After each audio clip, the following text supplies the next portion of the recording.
On the morning of March 12, 1978, a 32-year-old widow named Nora Halsey drove a four-row planter onto an 80-acre block of red Dawson County clay and planted 420 pounds of open-pollinated black amber sorghum seed that had been sitting in a sealed glass jar on a kitchen shelf since 1937. The seed was 44 years old. Her grandmother had bred it. Her mother had kept it. And every serious farmer between La Mesa and Lubbock agreed on exactly one thing. Nora Halsey had finally lost her mind. The jar itself was nothing remarkable to look at.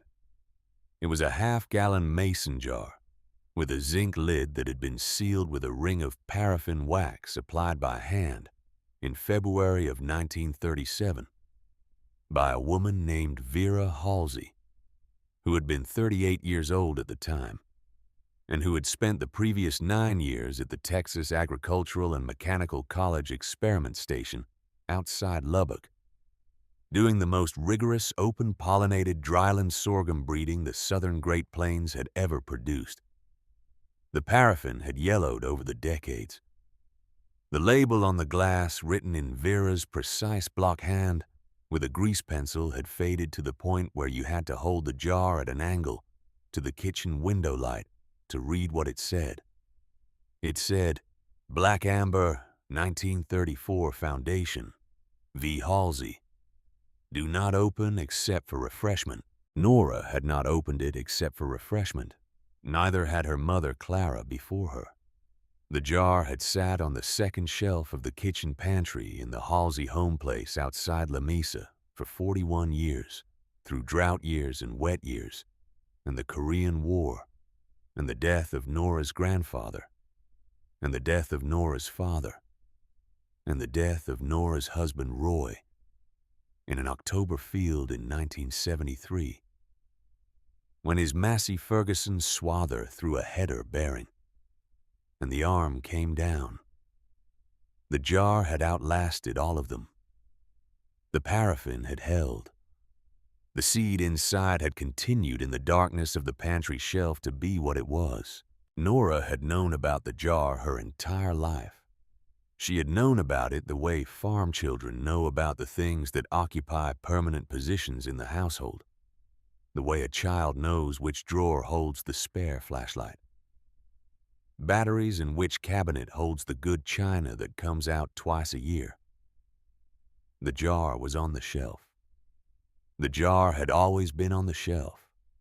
The jar would be on the shelf when Nora was grown and farming and old. What she had not known, not fully not, in the way that knowledge becomes the thing you act on rather than the thing you carry around, was what the jar meant. She found out in the winter of 1977. Clara Halsey had died in December of 1976 at the kitchen table of the same farmhouse where the jar sat on the shelf of a heart attack that happened between the first and second cup of coffee on a Tuesday morning. She had been 57 years old. She had been, in the opinion of everyone who farmed dryland ground in Dawson County, one of the finest practical agronomists the Texas Panhandle had produced in the 20th century. A judgment that was rarely stated aloud, because Clara Halsey was a woman, and the men at the La Mesa Cafe did not, as a general rule, describe women in those terms, but they knew it. The way you know something you have decided not to say. Clara had left Nora, the home place, the pantry jar, a leather-bound breeding notebook that Vera had started in March of 1928, and that Clara had continued in her own hand from 1962 until the autumn before she died. And a letter. The letter was in a plain white envelope in the top drawer of the bedroom dresser, addressed in Clara's handwriting to Nora specifically, not to the estate, not to the family, to Nora. It had been there since 1971. Clara had put it there 5 years before she died, because Clara Halsey was the kind of woman who prepared for things. Nora had read the letter twice in the week after Clara's funeral, and then put it in the dresser herself and not read it again until the winter of 1977, when she sat down with the breeding notebook and the jar and Clara's 5-year refreshment records and decided that she was going to make a decision about the seed before the spring planting window opened. The letter was 3 pages written in pencil, in the careful cursive Clara used for correspondence that mattered. It began with practical instructions about the refreshment cycle and the storage protocol and the seed selection criteria that Vera had documented in the notebook. It described the planting density and the row spacing and the reason for north-south orientation along the prevailing wind axis. These were the things Clara had done for 30 years and had written down so they would not die with her. The 3rd page was different. On the 3rd page, Clara had copied word for word the last entry in Vera Halsey's section of the breeding notebook, written in December of 1936, 3 months before Vera left the Lubbock station with the jar in a cardboard box and a handshake from Dr. Edna Renfro, who would herself be let go 6 months later, when the Texas A&M Sorghum Improvement Program reorganized around hybrid breeding and decided that open pollinated lines were a problem belonging to the past. Vera had written, "The program has chosen the hybrid path. I understand the yield argument. The yield argument is correct for good years. I have spent 9 years selecting this line specifically for the years that are not good, for hail, for the wind off the Llano Estacado, for the kind of drought that comes in May and does not leave until August. The hybrid will out-yield us in the easy years. In the hard years, it will fail. When the hard year comes, and it will come in a season nobody is predicting. The line will still be standing. Someone needs to keep it until that season arrives.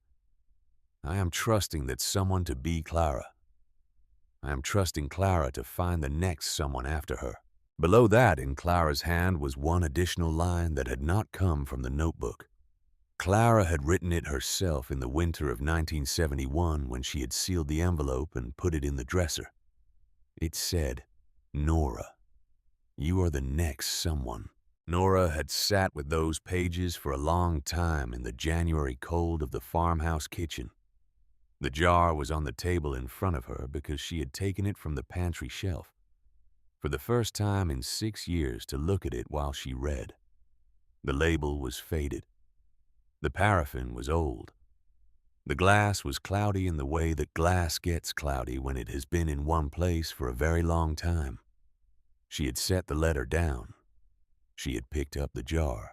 She had held it the way you hold something that is heavier than its physical weight, which is carefully and with both hands, understanding that the weight is not in the object itself, but in what the object represents, and that if you drop it, the thing you lose is not replaceable.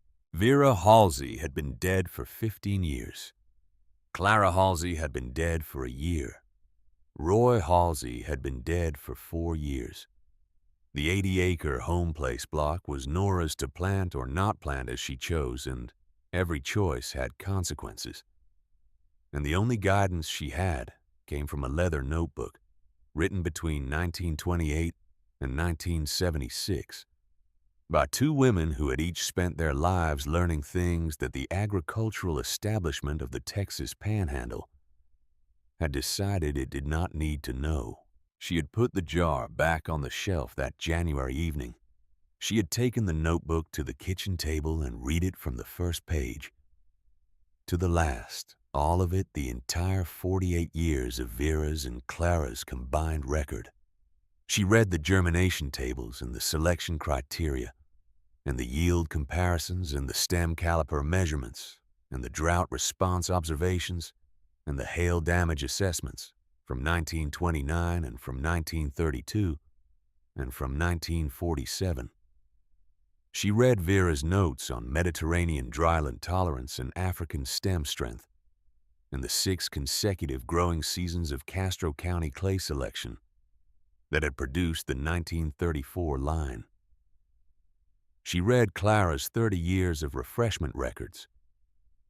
The careful documentation of every 5-year cycle, the seed weights, and the germination rates and the selection criteria applied each time to maintain the line's characteristics without narrowing its genetic base. She read until 2 in the morning. Then she put the notebook down and looked at the jar on the shelf for a while.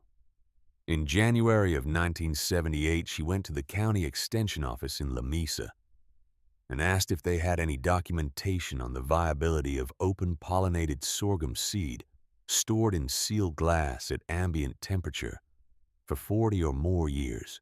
The extension office did not have documentation on this specific question. The extension agent on duty, a man named Carl Briggs, who had been at the office for 3 years and who was 29 years old, suggested she contact the Texas A&M Sorghum Improvement Program in College Station, which she did. She also conducted her own viability test. She had a wooden seed counting tray that her grandfather Cleon Halsey had carved in 1951 from a single block of mesquite with 100 shallow counter-sunk wells in a 10 by 10 grid, each well sized to hold 1 sorghum seed. She laid 200 seeds from the working planting stock on damp paper towels and set the tray on the kitchen windowsill and checked it every morning at 6 and every evening at 6 and recorded the germination count in pencil in the back pages of the breeding notebook. She moistened the paper towels twice a day. She waited. On the 19th day, she counted the final sprouts. 182 of the 200 seeds had germinated. That was a 91% germination rate on seed that had been in storage for 44 years. She wrote the number down. She looked at it for a moment. Then she wrote beside it in parentheses for comparison Clara's 1976 fresh harvest test, 93%. The seed had not declined. 44 years on a pantry shelf in a sealed glass jar with a paraffin ring had preserved the line in a condition essentially identical to fresh harvest. She did not know at the time that this was remarkable by any scientific standard. She knew it because she had tested it herself with a mesquite tray and damp paper towels on a kitchen windowsill in January. 3 weeks after she wrote to College Station, the answer came back. The Texas A&M Sorghum Improvement Program had no record under the name Black Amber, nor under any variant of the Halsey designation. The letter noted that all heritage open-pollinated sorghum lines from the pre-1937 era had been deaccessioned from the program's seed bank in 1953 due to storage constraints and institutional reorganization. Nora read the letter at the kitchen table. She read the relevant sentence twice. She set the letter down. She looked at the jar on the shelf. The Texas A&M Sorghum Improvement Program had thrown away what Vera Halsey had spent 9 years making. They had thrown it away in 1953 because they needed the shelf space. What was left, what was the only thing left, was in a mason jar with a faded label and a yellowed paraffin ring on a pantry shelf in a farmhouse outside La Mesa, Texas. She had folded the letter carefully and put it in the back cover of the breeding notebook. Then she had gone out to the equipment shed and calibrated the 4-row planter for the black amber seed, which had a slightly larger kernel than the modern hybrid varieties, and required the seed plates to be hand-modified with a small file and a caliper to plant at the correct density without cracking the grain. She used the caliper her grandfather Cleon had bought at the La Mesa hardware store in 1948. She worked by the light of the shop light for 2 evenings until the plates were right. Then she checked the row spacing and the planting depth and ran the planter empty across the shop floor to verify the seed drop rate. On the morning of March 12th, she drove it out onto the 80-acre block. By the second week of April 1978, every farmer within 40 miles of La Mesa had heard about the Halsey widow's heritage planting.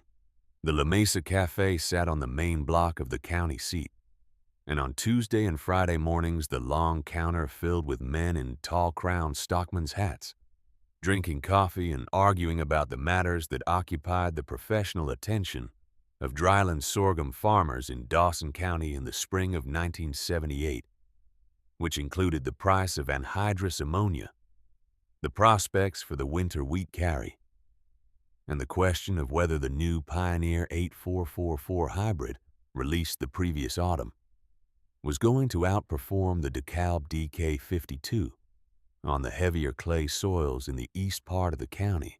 Nora Halsey's 80-acre planting had, by the second Tuesday of April, become the dominant topic at the counter.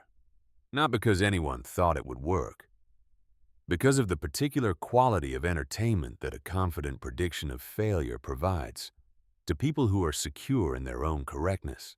Gordon Tate had been the Dawson County Extension agent for 19 years.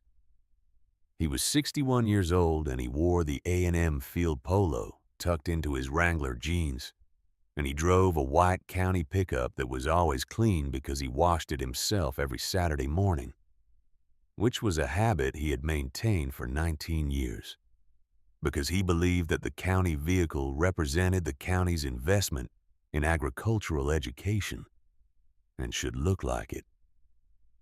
He was not a cruel man. He was not a malicious man. He was a man who had spent 19 years being correct about things in public, which had given him a particular confidence in his own correctness that had become indistinguishable from his personality. Gordon said at the April Dawson County Sorghum Producers Association meeting, standing at the front of the room in the county agricultural building with 60 farmers in folding chairs in front of him, that the Halsey operation was doing something that he respected as a personal gesture toward agricultural heritage, but that nobody in the room should mistake for a production decision. He said that the yield gap between Bones Black Amber Open Pollinated and the current Pioneer or DeKalb hybrid lines on Dawson County dryland was in the range of 35 to 40% in normal rainfall years.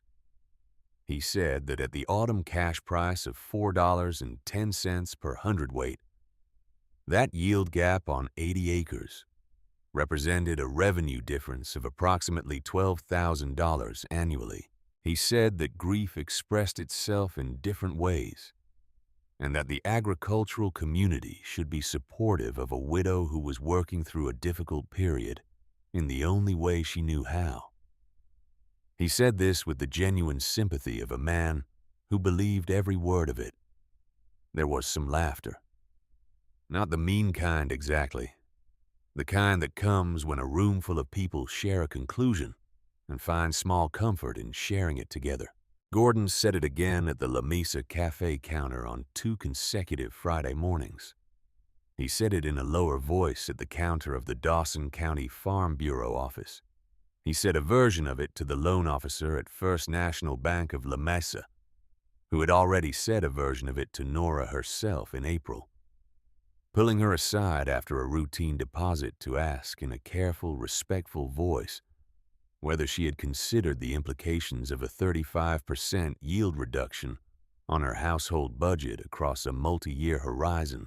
Nora had looked at the loan officer, whose name was Gerald Pruitt, and who had been at that bank for 11 years, and who was genuinely trying to be helpful, and she had said that she had considered the implications carefully, and that her budget analysis indicated the operation was financially viable at projected heritage yields. Gerald Pruitt had nodded and said he was glad to hear it, and that the bank was always available if she needed to discuss options. She had thanked him and driven home. The mockery at the La Mesa Cafe was not in its majority cruel. It had the quality of small-town disbelief wearing the clothes of concern, which is a particular form of condescension that does not recognize itself as condescension, because it is genuinely felt. The men at the counter were not wrong about the yield numbers. The Pioneer 8444 would out-yield black amber by 35 to 40% in a normal year. That was a verifiable agricultural fact, and Gordon Tate had stated it accurately. What the men at the counter were not considering, what it did not occur to them to consider, was that the yield number was not the only number that mattered. A man named Asa Goodnight, who had been farming dryland in Dawson County since 1948, and who had set Cleon Halsey's first windmill the same year, said at the counter on the third Friday of April that he reckoned the Halsey widow had let her grief get ahead of her judgment. He said it with the particular authority of a man who had known Cleon and who felt that this gave him a certain standing in the assessment of Halsey family decisions. He said it without malice. He said it because he believed it. The minister's wife at First Baptist said something similar at the church potluck on the third Sunday of April, pulling Nora aside in the fellowship hall basement next to a folding table with a casserole on it, and asking in a careful voice whether Roy would have approved. Nora looked at her across the corner of the folding table. She said Roy would have asked her what her mother thought about it. The minister's wife said nothing. Nora carried her pinto bean casserole to the kitchen and washed her own dish. Dale Braddock heard about the planning from his hired man, a lean, quiet Texan named Holt Greer, who had been working the Braddock operation for 12 years and who had driven past the Halsey home place on a Sunday morning in early April and seen Nora finishing the third day's rows on the 80-acre block from the open station John Deere 402 she had inherited from Roy. Holt had told Dale at the equipment shed on a Monday morning. Dale had not believed him. Dale had driven past the home place himself on the Tuesday afternoon and counted by the rough estimate of a man who had run a planter for 36 years, somewhere between 70 and 90 acres of freshly planted ground in straight north-south rows. Dale Braddock was 58 years old in the spring of 1978. He farmed 1,200 acres of irrigated hybrid grain sorghum and dryland wheat on the section bordering the Halsey home place to the south and west. He was tall and weather-worn, and he had the deep-set eyes of a man who had spent his entire adult life looking across flat plains in strong light. He had wanted the Halsey home place before Roy died. He had wanted it more after. He had not, in the 4.5 years between Roy's death and the heritage planting, raised the subject with Nora directly. He had approached it the way careful men approach things they want and cannot simply take, which is sideways and with patience. He had stopped by on Sunday afternoons. He had sent his wife Imogene over with food in the weeks after Roy's funeral. He had offered to disc Nora's stubble in the fall of 1974, and again in 1975. He had offered to send Holt over to service the windmill on the north end of the home place. He had told her more than once in the tone of a concerned neighbor that any decision she wanted to make about the operation would have his full support. Nora had thanked him. She had not leased the 80-acre block. She had not asked Holt to service the windmill. She had serviced the windmill herself with a wrench set and a can of lubricant and a borrowed ladder from the implement co-op. The heritage planting changed the nature of what Dale had been calculating. He drove home to Imogene on the Tuesday afternoon after he counted the rows, and he sat at the kitchen table with his hat on the table and his elbows on the oilcloth. And he said, "Imogene, my brother's widow, has gone and planted that old heritage line on the whole home place block." Imogene Braddock had been married to Dale for 32 years, and she had a clear and accurate understanding of the difference between concern for a neighbor and interest in a neighbor's land. She set down the coffee pot. She looked at him for a moment. She said, "Dale Roy Halsey was your brother, and Nora Halsey is your sister-in-law, and she is 32 years old, and she has buried a husband and a mother and a father in 5 years. She said you will go over there tomorrow morning and you will ask her what she has planted and why she has planted it, and you will listen to the whole answer before you say one word. Dale had gone over the next morning. Nora was on her knees at the south end of the 80-acre block, checking a row with a hand trowel, when she heard Dale's truck pull up to the gate. She did not turn around. She finished the row she was checking. She stood. She walked across the freshly planted ground to the gate. She said, "Dale, you want coffee?" He said no. She crossed her arms and waited. He said, "Holt told me last week. I drove past myself Tuesday afternoon. I counted somewhere upwards of 80 acres of planted ground. I came home and I told Imogene. Imogene told me to come over here and ask you what in God's name you have done. She said I planted the 1934 black amber line my grandmother bred at the A&M station outside Lubbock. The seed my mother kept on a shelf for 41 years. I planted it at 42,000 seeds per acre on north-south rows along the prevailing wind axis. He said, Nora, you planted a 44-year-old open-pollinated line on 80 acres of dry land in 1978. The Pioneer 8444 will out-yield your line by 35 to 40%. At the autumn cash price, your yield gap is $11,000 to $12,000. You are going to lose $12,000 honoring your dead mother with a seed that has not been grown commercially since before the war. She said I can replant in May if that is what you were about to offer. The hybrid seed is on the shelf at the La Mesa Co-op. I can till the heritage under and replant on the same 80 in 2 weeks. He paused. He said yes. He said he would pay for the replant seed. He said he would take the dissing off her hands. He said she could owe him until November with no interest. He said he was not asking for anything in return. She looked at him for a moment.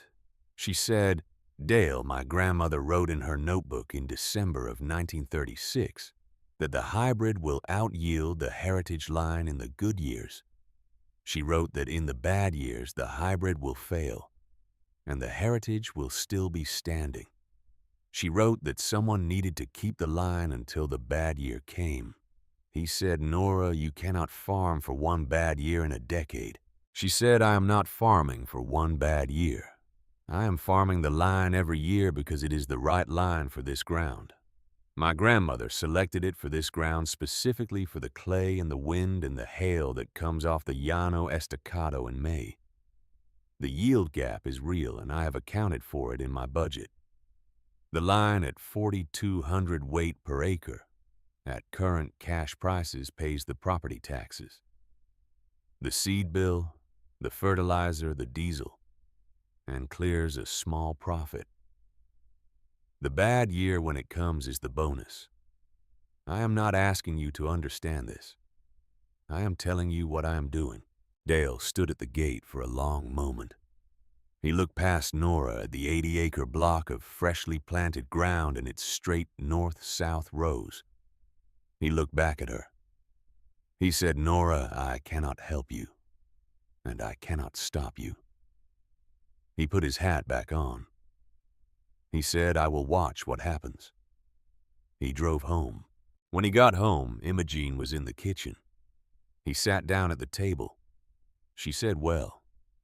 He said she is not replanting. Imogene said, what did she say? He told her what Nora had said about the notebook and the bad year and the yield gap analysis. Imogene listened to all of it.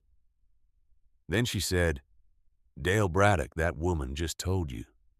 She has done the math, and she has read her grandmother's work, and she has made a decision she can stand behind. She said you drove over there to talk her out of it. She said what you should have done was drive over there to hear it. Dale said nothing. Imogene said, I will tell you something else. She said that jar has been on that family shelf since 1937. And that line has been grown and refreshed and documented in that notebook since 1928. And Vera Halsey spent 9 years of her life making it. And Clara Halsey spent 30 years keeping it. And Nora Halsey has read every page of what they left her. She said the least you can do is wait and see before you decide she is wrong. Dale drove past the Halsey home place every autumn from 1978 forward. He drove past in October when the standing grain was at its peak height before the harvest. He slowed the truck at the east fence line and counted the yield by the rough visual estimate of a man who had run a combine for 36 years. He never stopped. He never got out. He never told Holt or Imogene or anyone at the La Mesa Cafe what he saw when he drove past. He drove on and said nothing and let Gordon Tate and Asa Goodnight and the men at the counter say what they said. The 1978 harvest came in October. Nora ran the John Deere 402 with a combine header she had borrowed from the implement co-op and harvested the 80-acre block over 3 days in mid-October, when the grain was at the right moisture for cutting. The yield came in at 4,300 weight per acre on the drier west end of the block and 4,500 on the east end where the clay held moisture longer. The grain test weight was 61 pounds per bushel against a Dawson County hybrid average that year of 58. The protein content was 12.4% against a hybrid average of 9.6.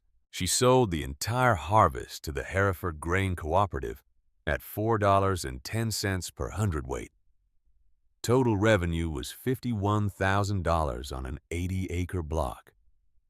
After fuel and seed saved from the previous year's selection plot and fertilizer at the low rate the heritage line required, in the property tax allocation, the net was $19,400.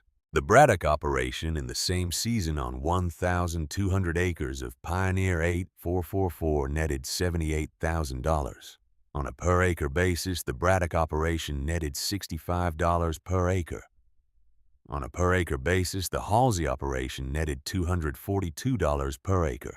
Nora did not publish these numbers. She did not bring them to the La Mesa Cafe. She did not send them to Gordon Tate. She wrote them in the back pages of the breeding notebook in the same pencil she used for everything else in the same careful columns her grandmother and mother had used. And she went back to work. Gordon Tate did not, in the autumn of 1978, revise his public assessment of the heritage planting.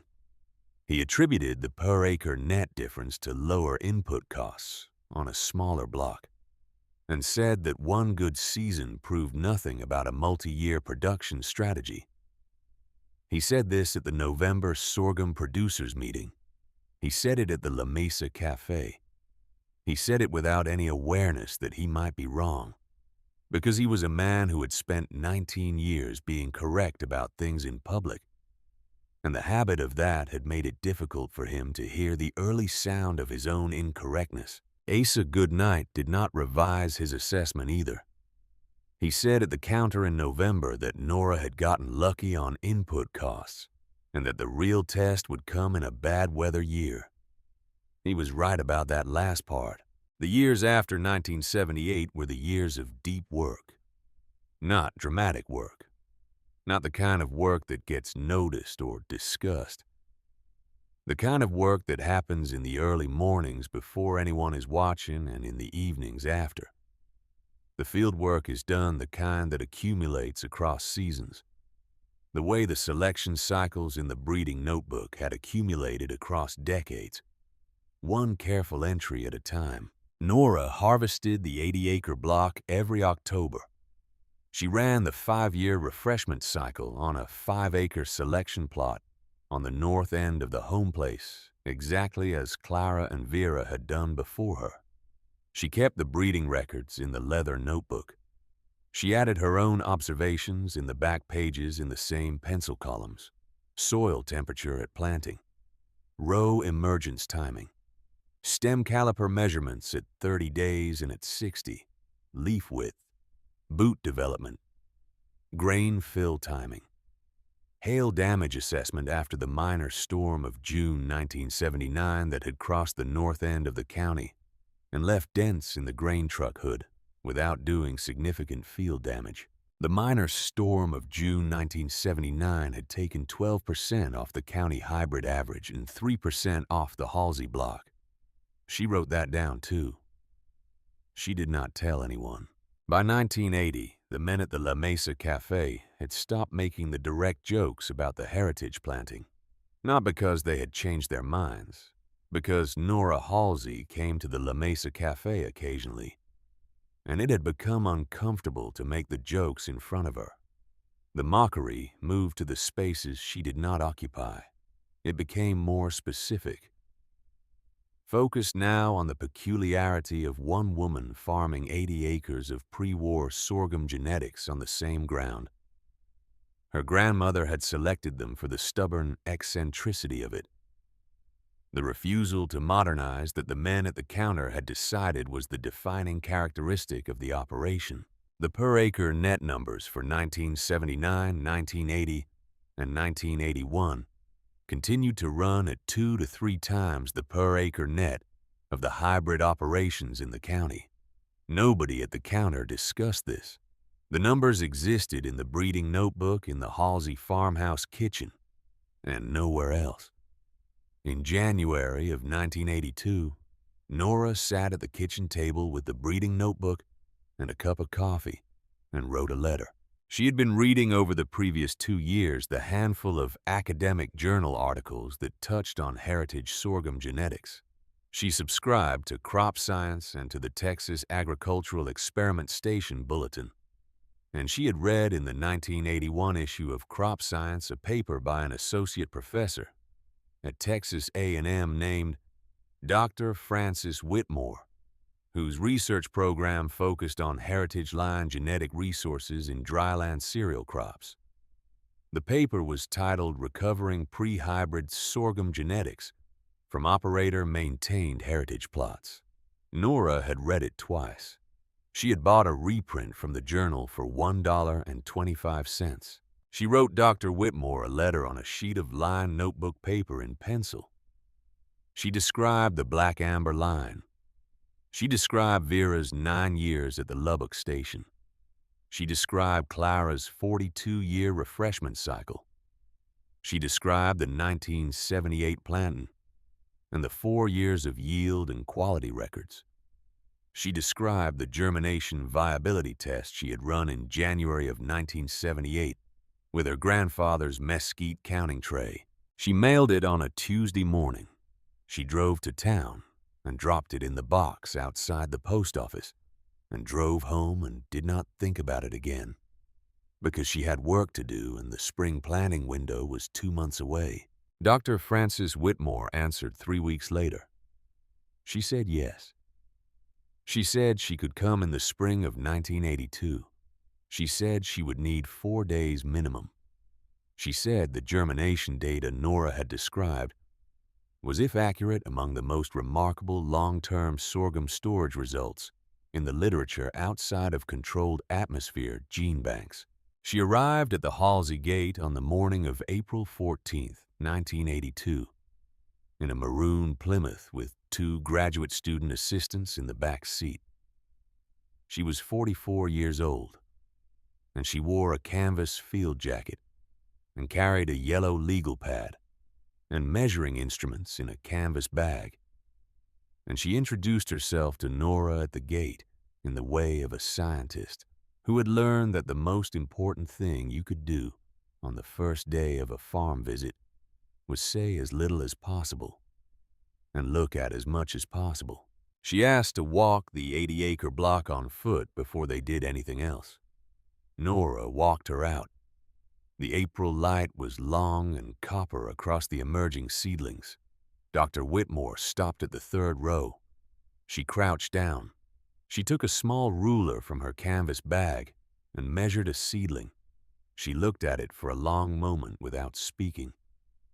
Then she took a caliper from the bag and measured the stem diameter at the soil line. She looked at the reading. She wrote it on the yellow legal pad. She stood up and looked at Nora.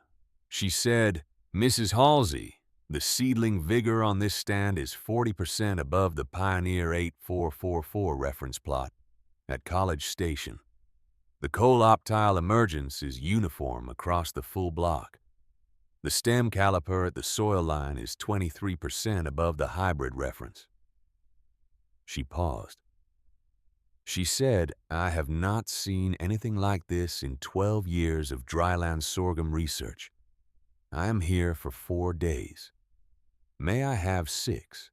Nora gave her 6. Dr. Whitmore walked the block, sampled the seed bins, photographed the pages of the breeding notebook, and recorded the complete breeding history from Vera's first entry in March of 1928 through Nora's most recent observation the previous October. She returned to the kitchen on the 6th evening. She sat across the formica table from Nora with her yellow legal pads in a stack in front of her. She was quiet for a moment before she spoke. She said, "Mrs. Halsey, your grandmother's 1928 to 1934 selection cycle at the Lubbock Station was, by my professional assessment, the most rigorous open-pollinated dryland sorghum breeding program of the pre-hybrid era in the southern Great Plains. She said the line you are growing is genetically distinct from any modern hybrid. It carries gene complexes for stem strength, hail tolerance, drought escape, and heat shock recovery that the hybrid breeding programs eliminated in the 1940s in the process of selecting for maximum grain yield." She paused again. She looked at Nora directly. She said, "Your line is as far as I can determine from the current literature and from the Texas A&M program records. I have reviewed the only standing field expression of pre-hybrid Texas dryland sorghum genetics in the United States as of April 1982. Nora looked at her. She said the A&M program deaccessioned everything in 1953. Dr. Whitmore said yes. She said they threw away what you kept. She said, "I am going to publish this. I will not use your name. I will refer to your operation as Cooperator H in the literature. The agronomy community is going to spend the next 20 years trying to recover what your grandmother already had in 1934. Nora said, "Do not use my name." Dr. Whitmore said, "I will not use your name." She packed her instruments and her legal pads and her canvas bag and drove back to College Station in the maroon Plymouth with the 2 graduate student assistants and the photographs of the breeding notebook and 4 years of yield records and caliper measurements that confirmed what a woman in Dawson County, Texas, had known from reading her grandmother's handwriting by kitchen light. The line was real. The selection had been correct. The 44 years on the pantry shelf had not diminished it. The hard year was still coming. Vera Halsey had said so in 1936, and Clara Halsey had copied it in 1971, and Nora Halsey had read it in January of 1977 and planted it in March of 1978. All that remained was to wait for the season nobody was predicting. The winter of 1981 came into Dawson County the way bad winters come into the Texas Panhandle. Not with drama, but with a slow, relentless cold that settled into the clay and didn't leave. The autumn had been dry. The winter wheat had gone in thin and the stands were uneven. And by December, the county elevator manager was telling anyone who asked that he expected a difficult spring across the board. Nora had brought the 1981 harvest in at 3,800 weight per acre, down from her 7-year average of 4,200. The autumn had been dry, and the dry had shown in the grain fill, and she had known by August what October would look like. She had written 3,800 in the breeding notebook column and added a note about the soil moisture deficit at the 60-day mark and how the line had responded to it, which was by accelerating maturity and concentrating grain. fill into a shorter window a drought escape response that Vera had documented in 1929 and 1932, and that Nora was now seeing herself in real time on the same ground. The yield was down. The net was down. The checking account at First National Bank of La Mesa showed a balance in February of 1982 that was lower than it had been since the year after Roy died. Gerald Pruitt at the bank had not said anything yet. He was waiting. Nora understood that he was waiting, and she understood what he was waiting for, which was a second consecutive difficult year which would give him a professional and personal justification for the conversation he had been restraining himself from having since 1978. Gordon Tate wrote a short piece in the Dawson County Sorghum Producers Association winter newsletter. He did not name Nora. He referred to non-standard production methods and noted that heritage open-pollinated varieties showed particular vulnerability in moisture-deficit years due to their lower yield ceiling and reduced input response efficiency. He said that the current data from the Texas A&M Extension Service continued to support hybrid selection for dryland production in the Texas South Plains. He said this was especially relevant for smaller operations where financial resilience was limited. He did not name her. He did not need to.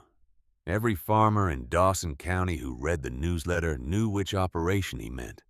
There was only one non-standard production operation on Dawson County dryland in the winter of 1982. There had only ever been one. In late January, a man named Bill Cordell called the Halsey farmhouse. Bill Cordell worked for a Lubbock real estate firm that specialized in agricultural land transactions in the South Plains counties. He said he was reaching out to a select group of landowners in Dawson County who owned smaller acreage blocks with favorable soil profiles, because he had clients actively looking to expand their operational footprint in the county, and wanted to make sure he was offering everyone a chance to participate in what he described as a favorable acquisition environment. Nora asked him who his clients were. He said he was not at liberty to say specifically, but that he could tell her the interest was from an established local operation with a strong financial position.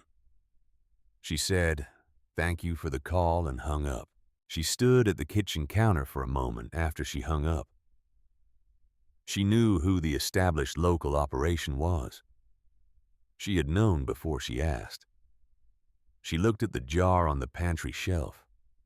The paraffin had gone the color of old bone. The label had faded further. The glass was cloudy at the bottom where the seed touched it. She went to the bedroom dresser and took out the white envelope with Clara's letter in it and sat down at the kitchen table.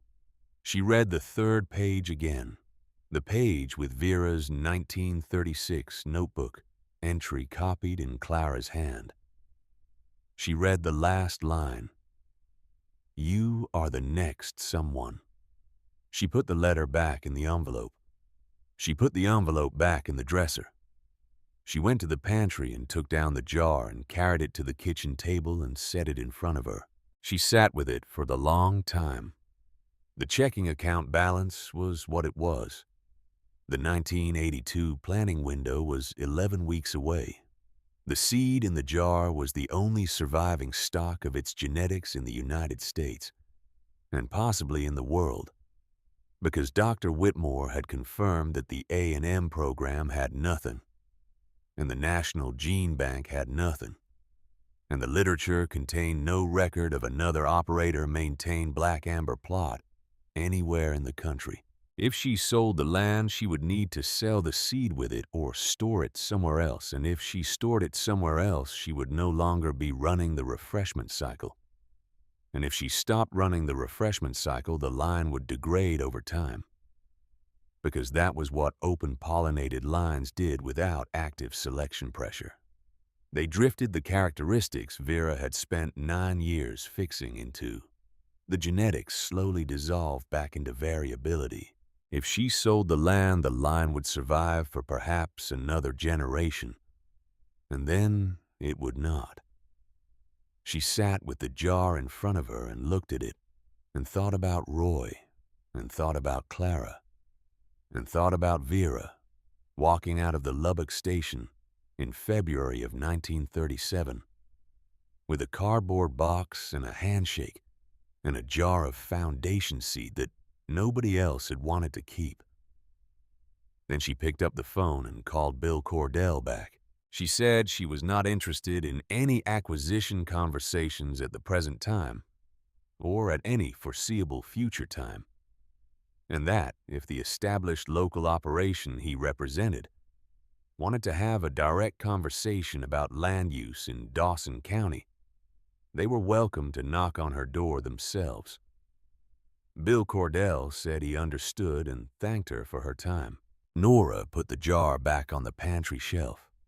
She went out to the equipment shed and checked the planter and the seed bins and the breeding notebook entries for the seed selection from the 1981 harvest, which she had completed in November. The selection was good. The line was clean. She had pulled the strongest stems from the best-yielding rows and shelled them by hand and run them through the hand-cleaned seed tray and stored the result in the labeled bins behind the milk house. The seed was ready. She planted in March. The 1982 harvest came in at 400 weight per acre, a recovery from 1981. That reflected a better moisture year across the board. Gordon Tate's newsletter piece was not referenced again in any public forum.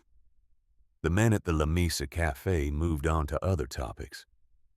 Dale Braddock drove past the home place in October, as he had driven past every October since 1978, and he counted the standing grain from the truck window without stopping. Dr. Frances Whitmore published the first of her papers on the Halsey line in the spring of 1983 in Crop Science under the designation Cooperator H. The paper described the germination viability results, the stem caliper measurements, and the preliminary genetic characterization of the black amber material. It was read by every sorghum geneticist at every land-grant university west of the Mississippi River. None of them found Cooperator H. Nora's name appeared nowhere in the paper, and the location of the cooperator was described only as a private dryland operation in the Texas South Plains. Dr. Whitmore published a second paper in 1984 in the Agronomy Journal that addressed the drought escape response Nora had been documenting since 1978. The accelerated maturity and concentrated grain fill under moisture deficit that Vera had first selected for in the drought years of 1929 and 1932. The paper described this response as genetically fixed, at a level not seen in any modern hybrid line, and suggested that the gene complexes responsible had been effectively eliminated from the commercial breeding pool during the yield maximization selection of the 1940s and 1950s. Nora read both papers at the kitchen table. She wrote Dr. Whitmore a one-page letter in response to each, noting her own field observations that corresponded to the published findings, and adding 3 years of additional data that had not been included in the initial research visit. Dr. Whitmore incorporated the additional data into her ongoing analysis. Their correspondence continued through 1984 and into 1985, one careful letter at a time, Nora writing in pencil on lined paper, and Dr. Whitmore responding on Texas A&M letterhead with her own handwritten annotations in the margins. The academic community that read Dr. Whitmore's papers understood that something significant had survived somewhere in the Texas South Plains. They did not know where. They did not know who. Nora had asked that it stay that way, and Dr. Whitmore had honored the request. The winter of 1984 into 1985 was the kind of winter that comes in the Texas Panhandle once every decade or so. A wet winter that put 3 inches of precipitation into the soil profile across the South Plains counties and set the stage for a green and growing spring. The hybrid sorghum stands came up thick in April and May of 1985.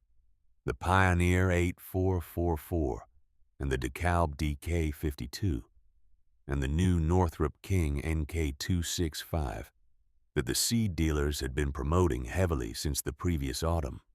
Gordon Tate drove the county roads in his clean white pickup and looked at the standing crops and wrote in his spring bulletin that conditions across Dawson County were as favorable as he had seen in his 26 years in the county extension office. He wrote that the 1985 season was shaping up to be among the strongest production years in recent memory. He wrote that on May 9, 1985. The morning of May 17th opened with high pressure across the Panhandle and a dew point in the low 50s, and a sky that was the particular shade of blue that the Panhandle gets in late spring, when the air is dry and the light is clean, and everything in the fields is at the early boot stage, with the grain heads just beginning to form inside the protective sheath of the upper leaf. It was a beautiful morning. It was the kind of morning that makes a farmer feel that the work of the previous year and the previous winter has been correctly done and that the season ahead will honor that work. By 2 in the afternoon, a dry line had pushed east out of eastern New Mexico into Bailey County, 1 county west of Dawson. The pressure gradient behind it was steep. The dew point on the east side of the dry line was in the mid-60s. Ahead of it, the air was still dry and blue and quiet. By 3 in the afternoon, the dry line had reached the western edge of Dawson County, and a line of supercell thunderstorms had begun to fire along its leading edge. The National Weather Service office in Lubbock issued a severe thunderstorm warning at 3:22 in the afternoon. The warning mentioned large hail. Nora heard the warning on the kitchen radio at 3:30. She went to the back porch and looked west. The cloud line was there maybe 40 miles out the anvil tops of the supercells, spreading east at altitude in the distinctive flat-top shape that means the storm has found its ceiling and is now building horizontally, pushing its energy outward in the direction of travel. She went back inside. She put the kettle on. She sat down at the kitchen table with the breeding notebook open to the current year's observation pages. She did not go to the field. There was nothing she could do in the field.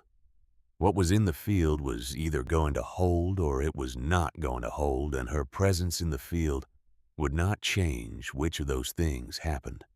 She had known since she first read Vera's 1936 notebook entry that the question of whether the line would hold under hail was not a question she would answer with her own eyes in a normal growing season. It was a question that would be answered by the weather, on the weather's schedule in the weather's way. She had been waiting for this since 1978. She did not feel dramatic about it. She felt the way a person feels who has prepared for something for a long time and has now arrived at the moment when the preparation either was enough or was not.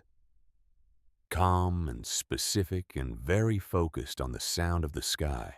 The first hailstone hit the corrugated tin roof of the milk house at 4:14 in the afternoon.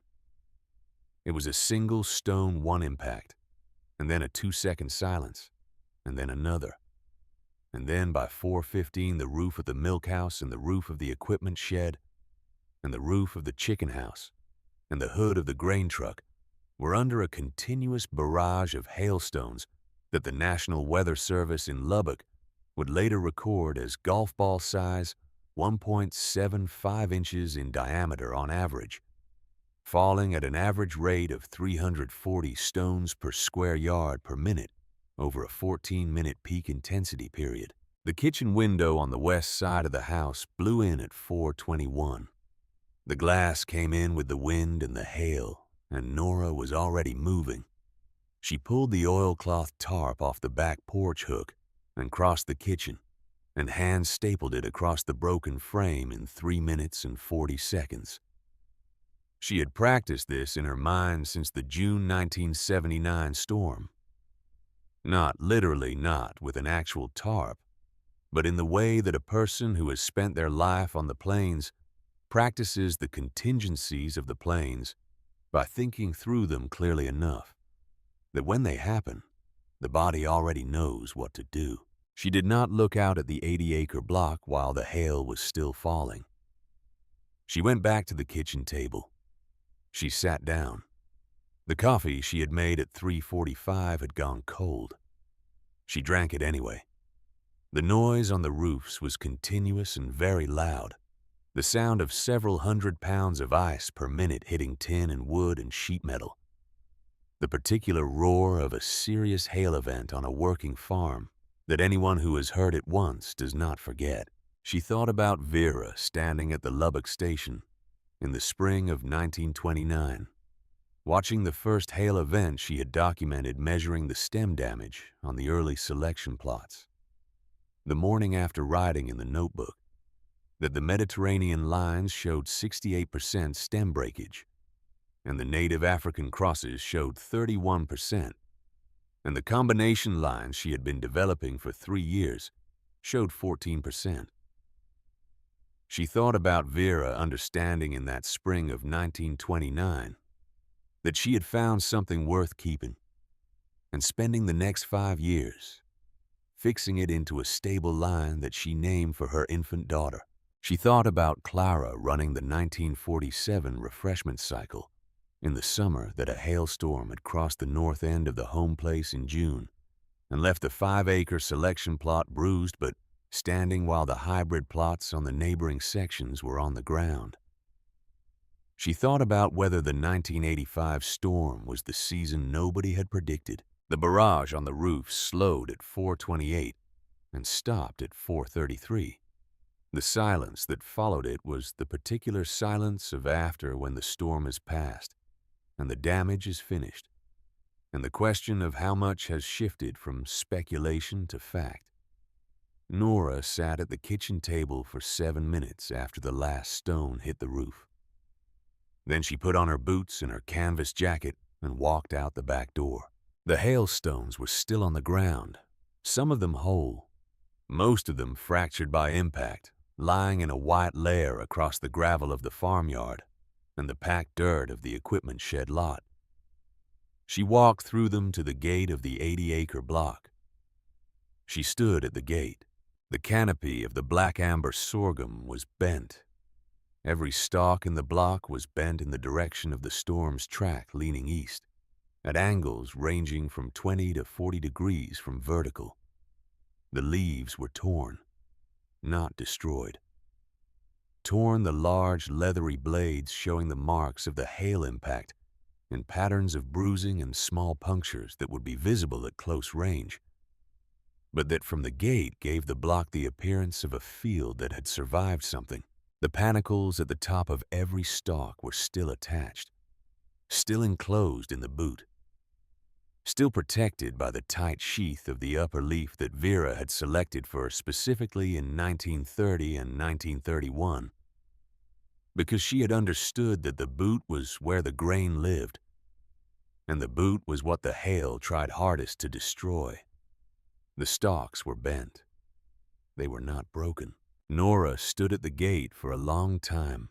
The evening light was coming in flat from the west. Now the storm cell having moved east, and the sky behind it, clearing in the way the panhandle sky clears after a severe event rapidly and completely, as if it has finished what it came to do and has no further interest in the location. The light was golden on the bent and bruised canopy of the black amber block. She opened the gate and walked in. She walked the full length of the east fence row from south to north, moving slowly, touching the stalks as she passed them, feeling the stems between her fingers in the way her grandmother and mother had taught her to feel them. Not looking for obvious damage, but reading the material itself. The stiffness of the fiber, the integrity of the node structure, the way the stalk returned pressure. When she bent it slightly further and released it, the stems returned. They bent further and they came back. They did not snap. She counted broken stalks as she walked. She counted bent-over boots, the ones that had taken a direct impact and crumpled at the sheath junction. She counted torn leaves at a severity level that would affect photosynthesis. She kept the count in her head and transferred it to the notebook. That evening, the same way Vera had counted the morning after the 1929 storm. The same way Clara had counted after 1947. Her estimate, standing at the north end of the block at 5:15 in the evening of May 17, 1985, was that the block had lost approximately 8% of its yield potential to the storm. 8%. On a projected yield of 4,200 weight per acre. 8% was 336 weight per acre. A real loss. A loss she would feel in October. Not a loss that would end the season. She walked back to the house in the evening light. The next morning, she drove south on the county road toward the Braddock operation. She did not go to the Braddock gate.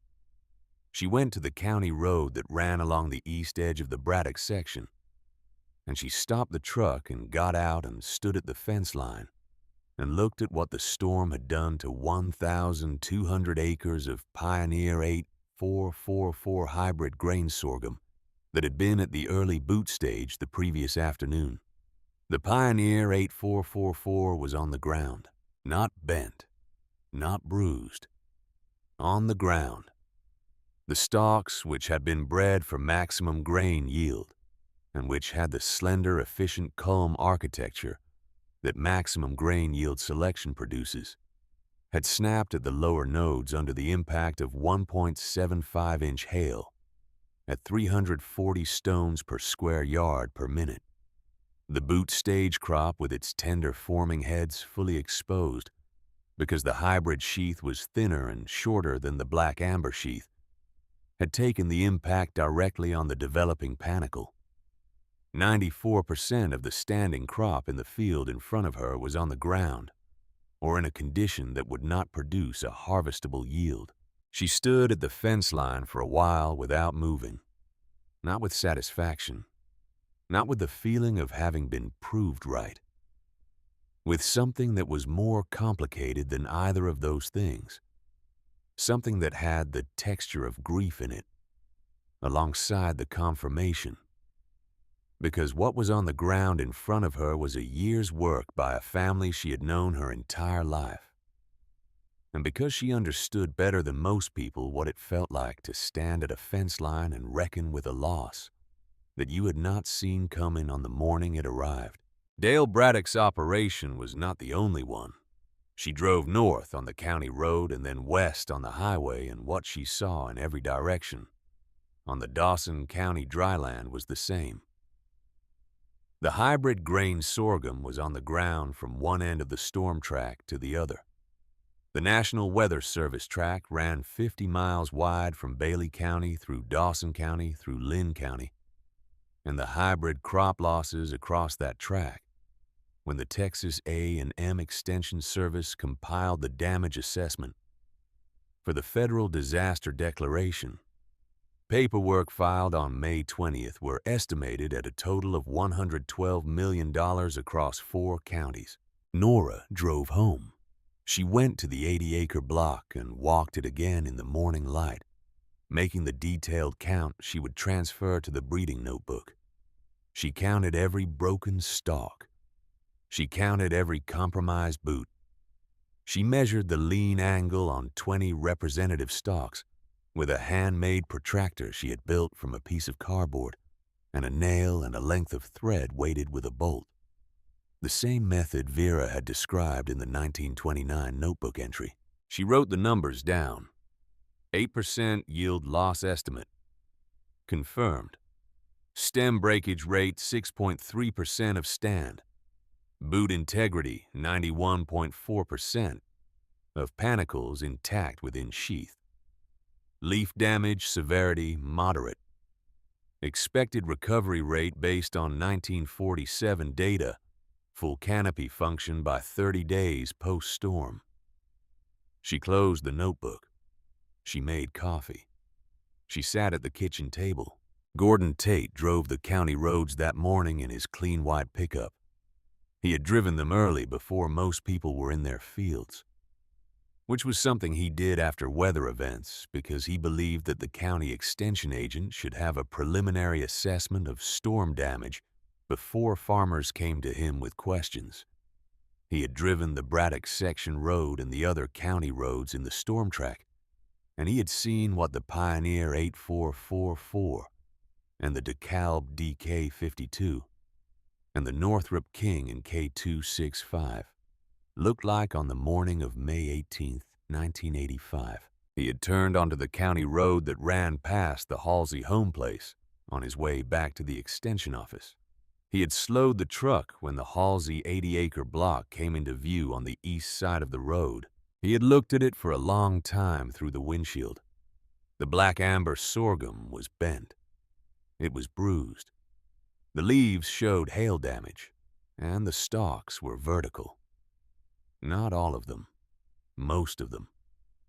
The block was standing in the morning light in the way that a field stands when the worst has come through it, and it has not gone down. He had pulled the truck off the road and stopped. He had sat in the cab with both hands on the wheel and looked at the standing black amber block across the fence line. He had been the Dawson County extension agent for 26 years.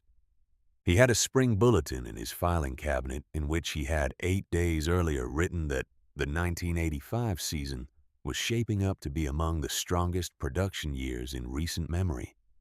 He had said publicly for 7 consecutive years that heritage open-pollinated sorghum was a sentimental gesture and not a production decision. He sat in the truck for 22 minutes. He did not get out. He did not go to the gate. He did not knock on the farmhouse door. He sat with his hands on the wheel and looked at the field that Vera Halsey had made the genetics for in 1928, and that Nora Halsey was growing on the same ground in 1985. And he looked at it until whatever he needed to finish thinking had finished. Then he drove back to the extension office.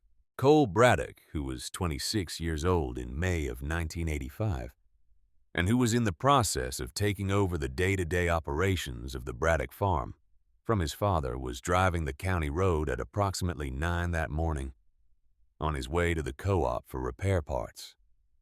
He saw Gordon Tate's white county pickup parked on the shoulder of the road in front of the Halsey property. He saw Gordon sitting in it.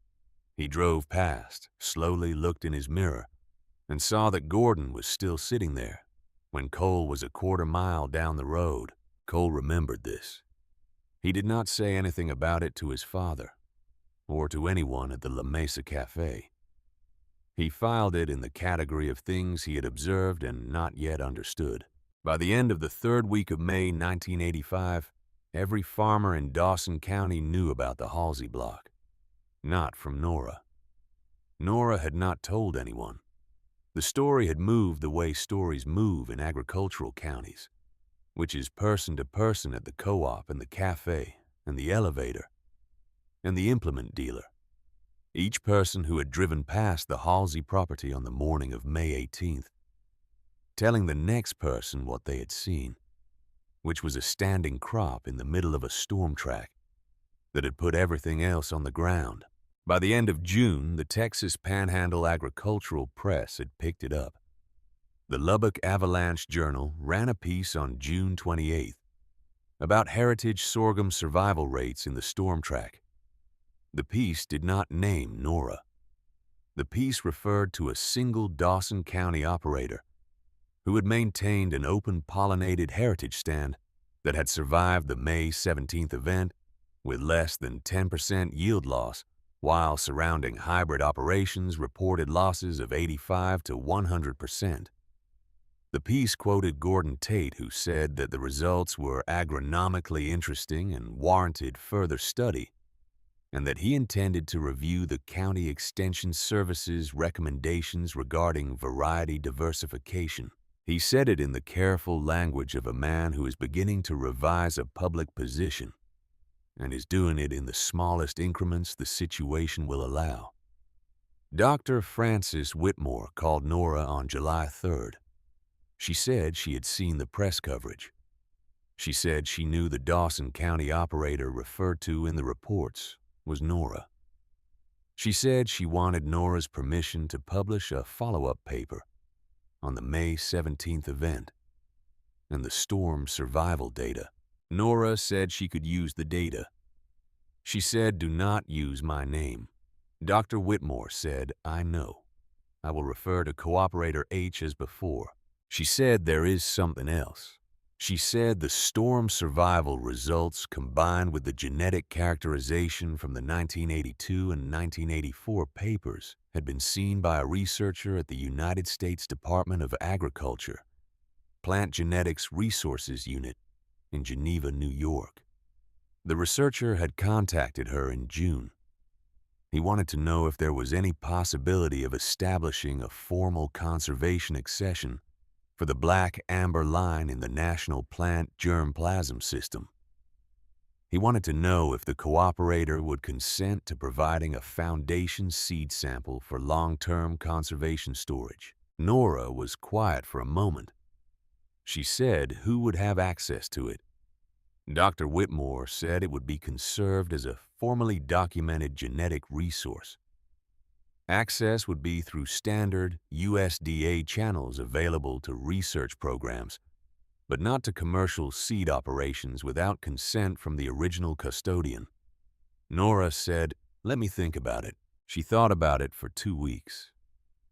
She thought about Vera leaving the Lubbock station with the only jar of foundation seed in existence because the A&M program had decided in 1937 that it did not need to keep it. She thought about what would happen to the line if the jar on the pantry shelf was broken, or if the farmhouse burned, or if she died without having transferred the seed to someone who would run the refreshment cycle.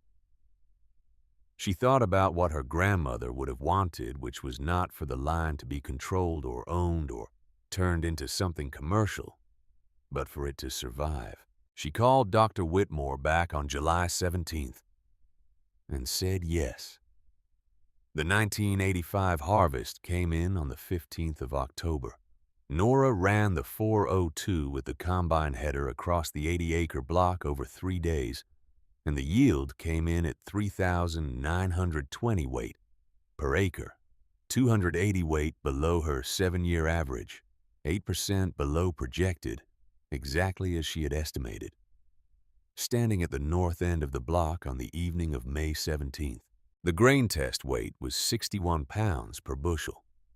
The protein was 12.5%. The line had not changed. The cash price at the Hereford Grain Cooperative on October 15, 1985, was the highest sorghum price the Texas Panhandle had recorded in 7 years. The hybrid losses across 4 counties had collapsed the regional grain supply. The elevators that had expected to handle a record volume were handling a fraction of projected tonnage, and the price had moved accordingly. Nora sold at $6.40 per hundredweight. Total revenue was $25,100 after fuel and seed and fertilizer, and the property tax allocation. The net was $15,600. It was less than her average year net. It was the only positive net that any sorghum operation in Dawson County recorded in the autumn of 1985. The phone had started ringing in early August, and it had not stopped. 47 farmers from 4 counties called the Halsey farmhouse between August 7th and September 4th.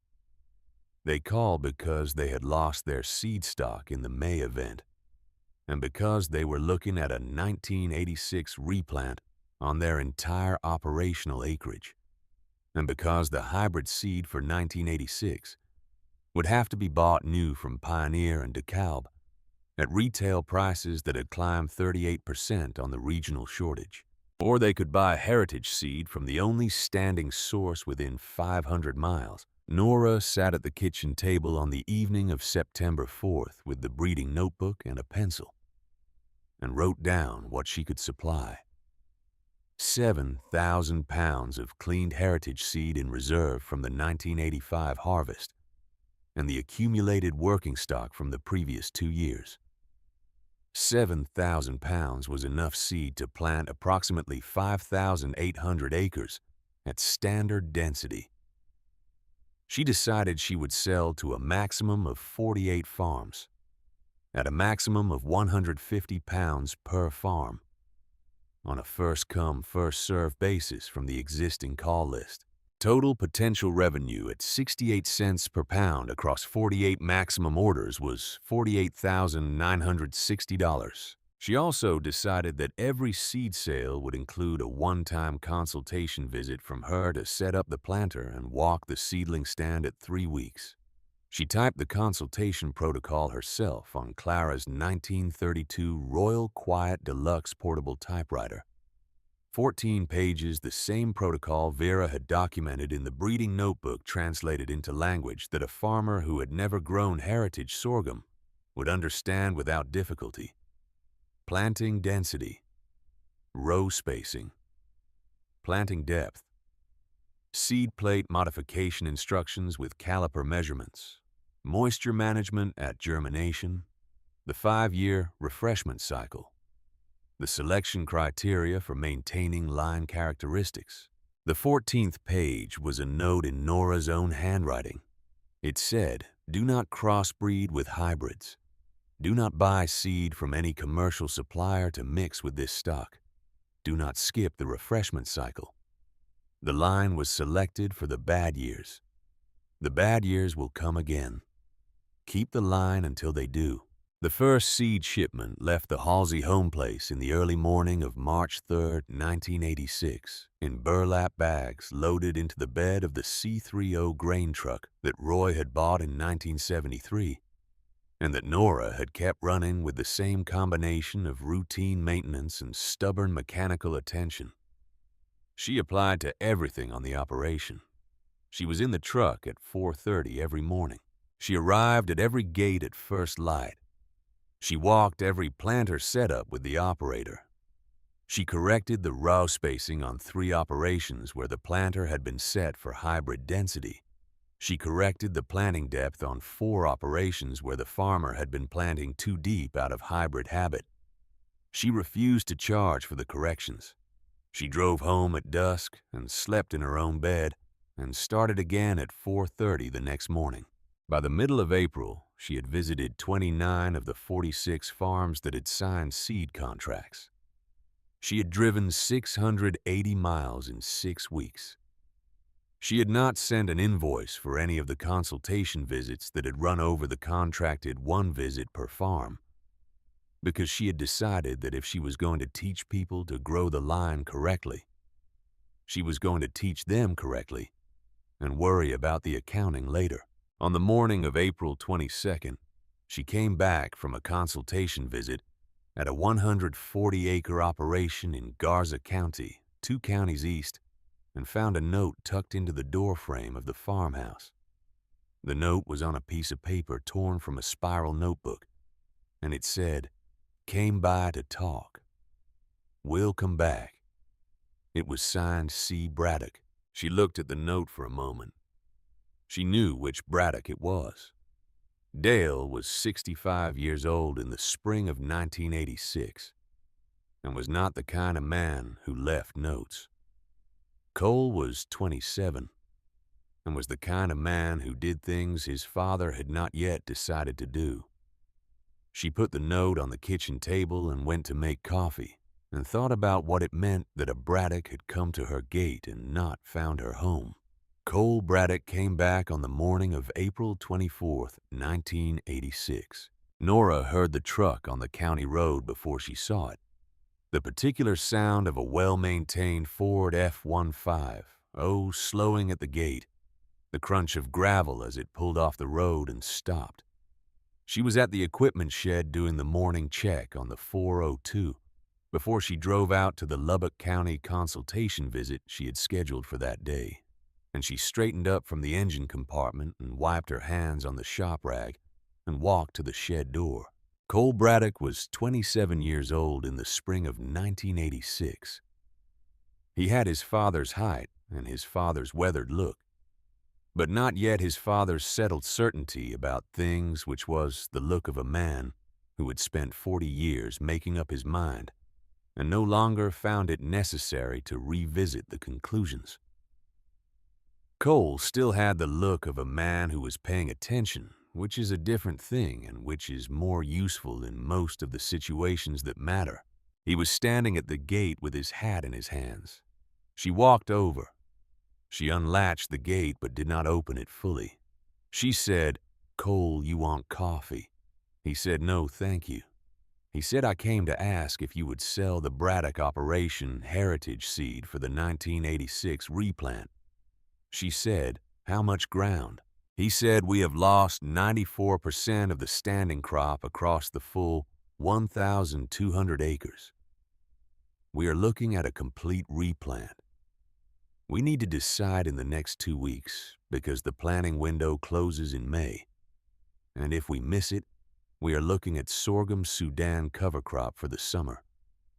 And no grain harvest until 1987. He paused. He said, "The Pioneer seed bill for 1,200 acres at the new retail price is $31,000. We cannot float that number right now." She said the heritage seed is 68 cents a pound. You need 150 pounds per 100 acres at standard density. For 1,200 acres, that is 1,800 pounds at $1,224 total. He looked at her. He said, "That is considerably less than $31,000. She said, "Yes, it is." He was quiet for a moment. He looked at the 80-acre block behind her, the black amber stand. At the 4-week stage, the seedlings emerged in their straight north-south rows with the particular vigor she had been documenting in the breeding notebook since 1978. He looked at it for a long time. Then he said, "Nora, my father has driven past your field every October for 8 years. He slows down at the east fence line and he counts the yield from the truck window. He has never stopped, and he has never said anything about it to me or to anyone that I know of. But I have been in the truck with him twice when he did it, and I know what it looks like when my father is counting a yield he respects." Nora looked at him. He said, "I think he knew by 1980 that you were right about the line. I think he has known for 6 years and has not found a way to say it. I am not here on his behalf. He does not know I am here. But I wanted you to know that."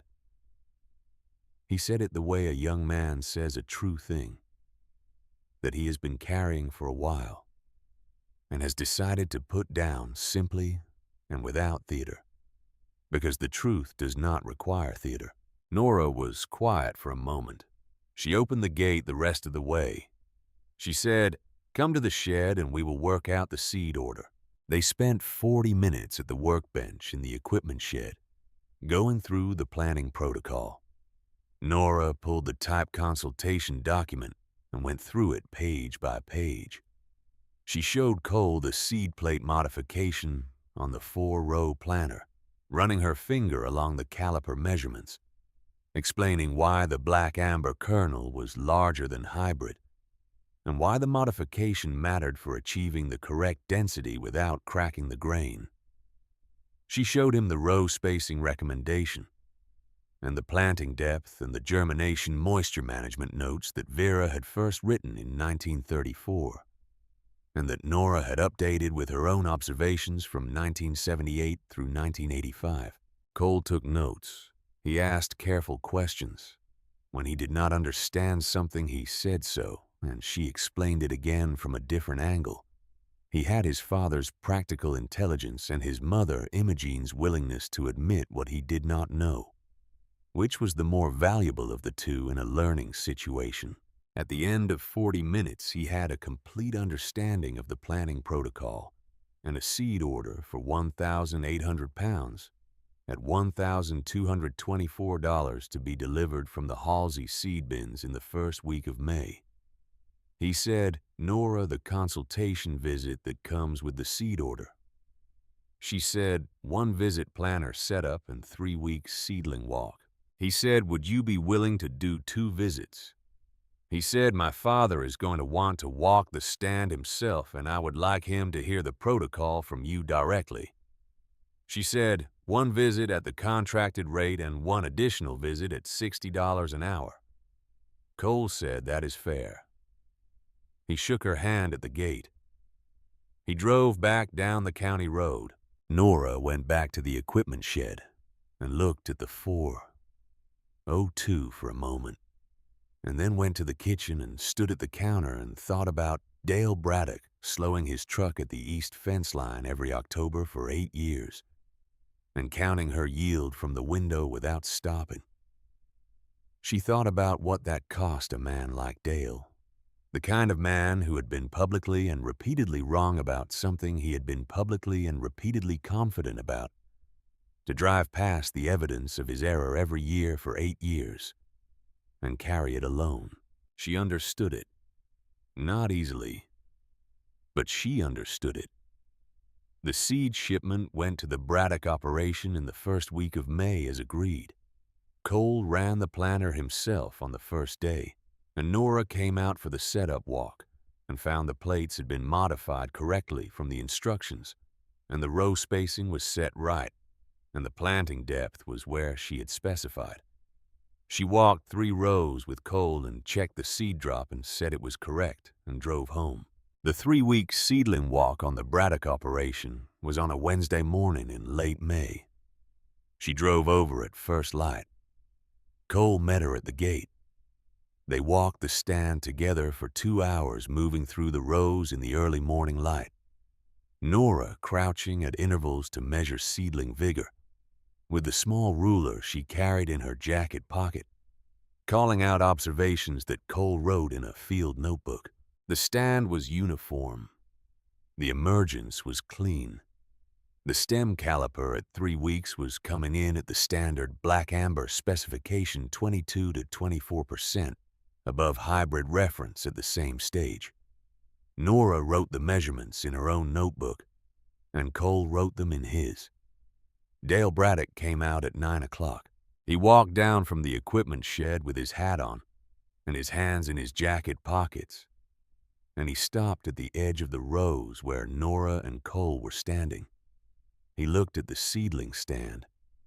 He looked at the uniformity of emergence across the field row, after straight row of black amber seedlings in the morning light.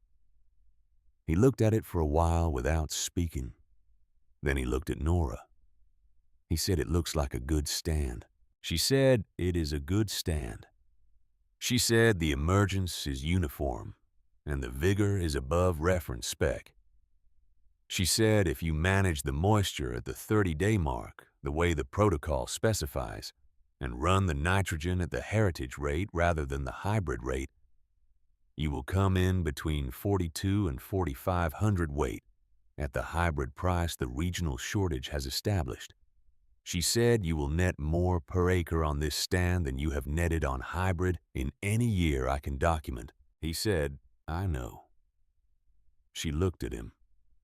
He said, "I have been running the per acre net comparison in my head since 1980. He said, "The input cost differential and the price premium on test weight and protein make the heritage net competitive with hybrid net even in a normal year." He said, "In a bad year, the heritage net is the only net available." He said, "I knew this before last May." Nora said nothing. He said, "I have owed you that acknowledgement for 6 years. And I did not give it to you, because I had said publicly that you were wrong. And I did not want to admit publicly that I had been wrong." He said, "That is a small reason for a long silence, and I am not proud of it." He looked at the stand again. He said, "Vera Halsey was your grandmother, and she bred this line on this ground, and she knew exactly what she was doing." He said, "Clara Halsey was your mother, and she kept it for 40 years, and she knew exactly what she was doing." He said you are your grandmother's granddaughter and your mother's daughter, and you knew exactly what you were doing in March of 1978 when you planted it. He said I told you in April of 1978 that I could not help you, and I could not stop you, and I would watch what happened. He said, I have watched what happened. He said I was wrong and you were right, and I am sorry it took me this long to say it to your face. He said it the way Dale Braddock said the few things he said that mattered, which was straight and short and without decoration, because he was a man who had spent his life among people who could tell the difference between a thing said to be said and a thing said to be true. Nora looked at him for a moment. She said, Dale, you were forgiven the night Imogene sent you over to my gate in April of 1978. She said you did not need to come today. He said I did need to come today. He said I needed to come today for my own reasons, not for yours. She nodded once. Cole was standing a few feet away looking at his field notebook. She said, the 30-day moisture management note is on page 8 of the protocol document. She said, come find me if anything in the stand looks unusual between now and the July assessment. She drove home. By the end of May 1986, 46 of the 48 contracted farms had planted their black amber seed. Nora had visited every one of them for the planter setup walk and had driven 840 miles in 3 weeks. 2 farms had needed unscheduled additional visits for planter calibration issues that had not been caught at the initial setup, and she had made those visits without charging the extra rate because the error had been hers in the original assessment. She did not discuss this decision with anyone. It was simply what the situation required. The 1986 growing season was a good moisture year across the South Plains. The black amber stands on the 46 contract farms came through the spring and into the summer. In the condition the line was bred to perform in, which was steady and consistent, and not requiring the level of input management the hybrid varieties demanded. No catastrophic weather events crossed the South Plains in the summer of 1986. The season that followed May 17, 1985, was an ordinary season. And in ordinary seasons, the heritage line did what Vera had designed it to do in ordinary seasons, which was grow at a yield rate below the hybrid ceiling, but at a net rate per acre that compared favorably after inputs. Gordon Tate drove the county roads that summer in his clean white pickup. He had served as Dawson County Extension Agent for 27 years by the summer of 1986, and he was 69 years old, and he had been thinking since the morning of May 18, 1985, about what he had seen when he stopped at the fence line in front of the Halsey property and sat in the truck for 22 minutes and looked at the standing black amber in the middle of the storm track. He had been thinking about what he had written in the spring bulletin of May 9, 1985, 8 days before the storm. He had been thinking about what he had said at the November 1978 sorghum producers meeting and the February 1982 newsletter, and the many mornings at the La Mesa Cafe, and the conversation with Gerald Pruitt at the First National Bank. He had been thinking about the particular quality of 19 consecutive years of public correctness and what it cost to revise a public position that had been stated 19 years in a row. He drove past the Halsey home place on a Tuesday morning in the 3rd week of June. He slowed the truck at the gate. He looked at the black amber stand in its straight north-south rows, the canopy closed across the full 80 acres, in the thick, even way that a well-managed heritage stand closes, when the moisture is right and the population is correct. He pulled over. He got out. He walked to the gate and knocked on the post. Nora was in the equipment shed and heard it and came out. She saw Gordon Tate standing at her gate in his A&M field polo, with his county pickup parked on the shoulder. and his leather portfolio under his arm. She walked over. She said, "Gordon." He said, "Nora, I would like to ask if I may walk the block." She looked at him for a moment. She unlatched the gate and held it open. He walked in. He walked the east fence row from south to north, and then crossed to the west fence row and walked back. He moved at the pace of a man who has spent 27 years walking fields and knows what he is looking at and is taking his time to look at it correctly. He crouched twice to measure a stalk with a small ruler he took from his portfolio. He stood at the north end of the block and looked south across the full length of the stand. He came back to where Nora was standing at the gate. He said the canopy closure is complete at 11 weeks. He said the stem caliper on the samples I measured is consistent with what Dr. Whitmore published in the 1984 paper. He said the stand is exactly what the literature describes. She said, "Yes." He said, "I have been doing this work for 27 years. And I stated publicly for 8 of those years that what you were doing here was a sentimental gesture and not a production decision." He said, "I stated it as professional consensus because the Extension Service yield data and the A&M recommendations supported the statement." He said, "I did not look at the cost side of the ledger carefully enough, and I did not weight the catastrophic weather risk correctly." He said, "I also did not read your grandmother's work, and I should have." He said, "I knew it existed because you described it at the bank in 1978 when Gerald Pruitt told me about your conversation." He said, "I decided it was historical rather than operational, and I moved on." He said that was a failure of professional judgment. He said, "I would like to correct the public record." Nora said, "What do you mean?" He said the July issue of the Dawson County Sorghum Producers Association newsletter goes out in 10 days. He said he wanted to write a piece for it. He said he wanted to describe the black amber line, its origins, its agronomic characteristics, the May 17th storm survival data, and the performance of the 1986 contract plantings across the county. He said he wanted to name the Halsey operation directly and describe the 3 generations of women who had maintained the line since 1928. He said he wanted to say in the newsletter in print that his previous statements regarding the heritage planting had been incorrect, and that the Halsey operation represented the most significant agricultural achievement in Dawson County in his 27 years as extension agent. Nora looked at him for a long moment.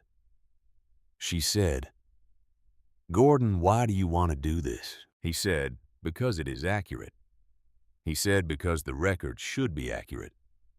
He said, "Because the farmers in this county made planting decisions for 8 years, based in part on his public statements about the heritage line. And some of those decisions cost them money. And one of those decisions, the decision not to maintain any heritage diversity in their variety selection, cost 4 counties $112 million in May of 1985. He said, "Because a woman spent 8 years being publicly dismissed on his professional authority, and the professional authority was wrong, and the record should say so." Nora was quiet for a while. She looked at the black amber stand behind him, the 11-week canopy in the June morning light, the stalks already showing the thickness at the lower nodes that Vera had first selected for in 1929. She said yes. She said use her name, and use Vera's name, and use Clara's name. She said, get the breeding history right. She said she would give him the notebook to review for accuracy before he submitted the piece. He said, "Thank you."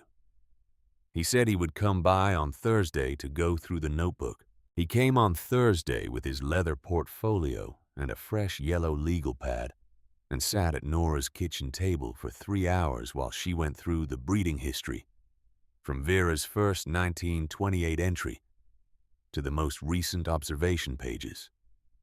He took notes. He asked careful questions. He wrote down dates and measurements and selection criteria with the same methodical thoroughness he had brought to 27 years of county extension work, which was the same quality that had made him publicly wrong for 8 years, because it was a thoroughness applied too narrowly to the yield data and not to the risk data, to the hybrid performance tables, and not to the heritage notebook sitting in a farmhouse outside La Mesa. He left at noon. He thanked her for the coffee and for the notebook access, and he drove back to the extension office and wrote the piece. The July issue of the Dawson County Sorghum Producers Association newsletter ran Gordon Tate's piece on the front page. It was 11 column inches, and it named Vera Halsey and Clara Halsey and Nora Halsey, and described the breeding program from 1928 through 1934, and the refreshment cycles from 1934 through 1985, and the May 17th storm. Survival data in specific numbers 8%. Yield loss on the Halsey block. 94% loss on the surrounding hybrid operations. Total 4-county losses of $112 million against the Halsey operations' positive net. It described the 46 contract plantings in 1986 and the stand quality reports from the planters' setup visits. It said in Gordon Tate's careful Extension Service prose that the County Extension Service's previous recommendations regarding heritage variety selection had underweighted catastrophic weather risk, and that the Halsey Black Amber line represented an agronomic resource of material significance to dryland sorghum production in the Texas South Plains. It said that the professional assessment of the County Extension Service had been incorrect, and that Nora Halsey's production decision in March of 1978 had been correct. Gordon Tate retired from the Dawson County Extension Agent position in September of 1986. He wrote Nora a letter on county letterhead on his last day in the office. The letter was one paragraph. It said that in 27 years of county extension work, the most important agricultural research he had encountered had not come from a university program or a seed company trial or an A&M bulletin. It had come from a leather notebook written by a woman at a Lubbock experiment station between 1928 and 1937, and kept by her daughter and her granddaughter on an 80-acre block outside La Mesa for the following 50 years. He said he wished he had read it sooner. He said he was glad someone had kept it. Nora put the letter in the back cover of the breeding notebook behind Dr. Whitmore's correspondence and the Texas A&M de-accession letter from 1978. She did not show it to anyone. It was not for showing. It was for keeping the way the line itself was, for keeping the way the notebook was, for keeping the way the glass jar on the pantry shelf had been kept since 1937. Because keeping things correctly is its own form of argument. Dr. Frances Whitmore published her 4th paper on the Black Amber line in the autumn of 1986. This one in Plant Breeding Reviews, a comprehensive genetic characterization that established the line's formal taxonomic description and confirmed its status as the sole surviving field expression of pre-hybrid Texas dryland sorghum genetics in the national collection. The paper named Vera Halsey and Clara Halsey and Nora Halsey. Nora had given permission when Dr. Whitmore asked in July. The paper was read by every sorghum geneticist at every land-grant university in the country. It was read by the USDA Plant Genetics Resources Unit in Geneva, New York, where the formal conservation accession for the Black Amber line had been established following Nora's agreement the previous year. It was read by 4 seed company research directors who each contacted Nora's mailing address through Dr. Whitmore's office and each received the same written reply, a single page on plain paper, in Nora's pencil handwriting, stating that the black amber line was not available for commercial licensing and that any research use would be subject to the terms of the USDA accession agreement. The La Mesa Cafe ran a story in the La Mesa Press Reporter in October 1986 about the heritage line. It was on the front page. Asa Goodnight was quoted. He was 78 years old, and he said, "I set Cleon Halsey's first windmill in 1948. And I knew Vera Halsey, and I knew Clara Halsey, and I will say this once, and clearly the granddaughter is what the grandmother was, and the grandmother was the finest practical plant breeder this county has ever produced." He said he was sorry he had not said so in 1978. He said he should have known better because he had bought seed from Vera Halsey himself in 1955. And it had been the best seed he had run on his own ground, and he had known it at the time. Cole Braddock came to the Halsey gate on a Saturday morning in October after the harvest. He had harvested the full 1,200 acres of black amber on the Braddock operation, and the yield had averaged 4,400 weight per acre on the dryland sections and 4,800 on the irrigation running at the input cost the heritage line required, which was substantially below the hybrid input structure. The net had come in comparable to a strong hybrid year in dollar terms. He knocked on the gate post at 7 in the morning. Nora came out. He said, "Nora, I want to learn what my grandfather should have learned in 1978. She looked at him. She said, "Come back next Saturday at 7 and bring a notebook." He came back the next Saturday. He came back the Saturday after that. By the end of October, he had come back 4 Saturdays in a row, and they had covered the refreshment cycle methodology, the selection criteria for stem caliper and boot integrity and grain fill timing, the seed storage protocol, and the first 40 pages of the breeding notebook. He took notes in the spiral notebook he had brought to the gate the first morning, and he asked careful questions. And when he did not understand something, he came back to it until he did. He did not pay her for the Saturday visits. She did not ask him to.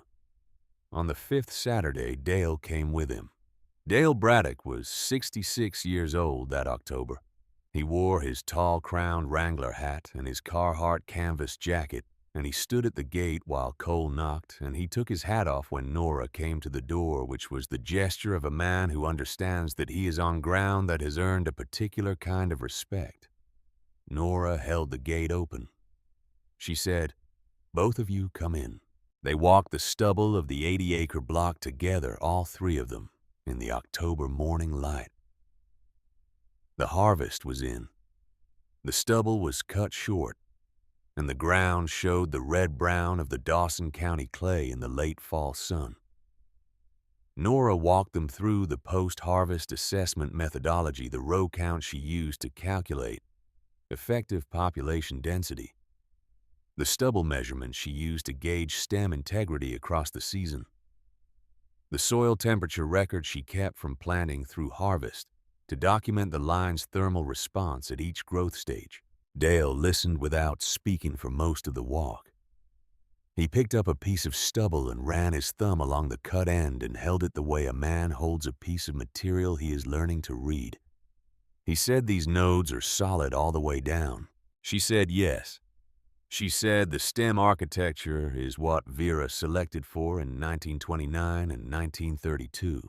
She said, "The Mediterranean dryland genetics give you the node density, and the African genetics give you the fiber quality, and the 6 consecutive seasons of selection on this specific clay soil lock the combination into the line."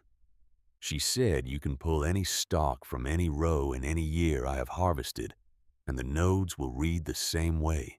He held the stubble for another moment. Then he said Vera Halsey knew this ground better than any agronomist who ever drove a county road in a clean pickup. Nora said yes. He set the stubble down. He walked the rest of the block without speaking. At the north end, he turned and looked south across the cut field. The October light was long and flat on the stubble, and the red clay showed between the rows in the particular color. It got in late fall when the moisture was down and the harvest dust had settled. He stood with his hat in his hands and looked at the field for a long time. He said Roy would have liked to see this. Nora was quiet for a moment. She said yes. She said Roy would have wanted to walk every row of it. Dale said I know. He said Roy trusted you and I did not honor that trust the way I should have. He said I am sorry. She said, Dale, you are forgiven. She said you have been forgiven since 1978.